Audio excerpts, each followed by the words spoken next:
Good afternoon, folks. This is Fred Campos, owner of DFW Website Designers. It is Wednesday, July the 21st, 2021, and this is your 3 business tips at 3 o'clock in and around 3 minutes.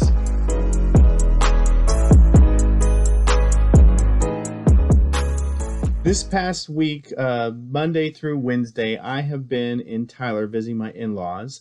So I was trying to pre-record some of these and post-recording some of these. The audio wasn't the greatest over them. It was awesome spending some time with them and checking on them in this post-COVID visitation. Hopefully things are going well in your business as far as meeting people both in person or online. It's an interesting paradigm. Today we're going to continue our conversation and we're going to talk about business killers. We're going to talk about being too cheap. We're going to talk about bad influence or advice and not adapting. Small business owners, solopreneurs, as a web designer dealing with about 400 small businesses, I get the front row seat in dealing with small business owners, and I see time and time again probably 3 things that would kill a startup or kill a small business. And these are mistakes that even I myself have made, especially the first one. So let's dive right into it. Business tip number 1, whether you're offering a product or service, don't be too cheap.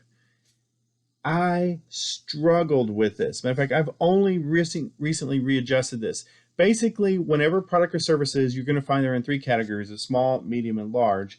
And as a solopreneur starting out, a small business owner, you definitely want to focus on the medium and large. Too often we get into these price wars. We get a race to the bottom. We start pricing our products and services too low in the effort to get new clients. And you will, but what happens is you get out of balance and you set a bad precedence for being too cheap.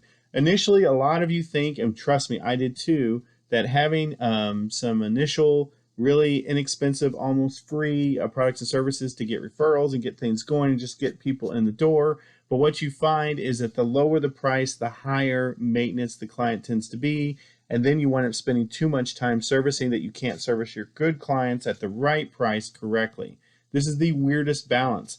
And what's funny is it's counterintuitive that charging more money sets a different standard for the type of clientele. Number 2, and I've talked about this before, is getting the wrong advice or asking the wrong people questions. Bad influence, bad advice is really what it is. You know, I said this before, you don't ask your accountant about your pain that you have in your side, right? You don't talk to your dentist about the best way to do marketing, right? You really need to specialize and talk to people who are ahead of you in the things that you need and who are proven experts, right? I have the greatest doctor in the world, but I may not talk to him about accounting, right? Talk to the experts in the area that they are experts. I know a lot about web design and SEO, but I can't tell you the best way to do how you do your QuickBooks or how you do your accounting. You need to talk to an accountant about it. So specialize in your experts. Business tip number 3 is not pivoting.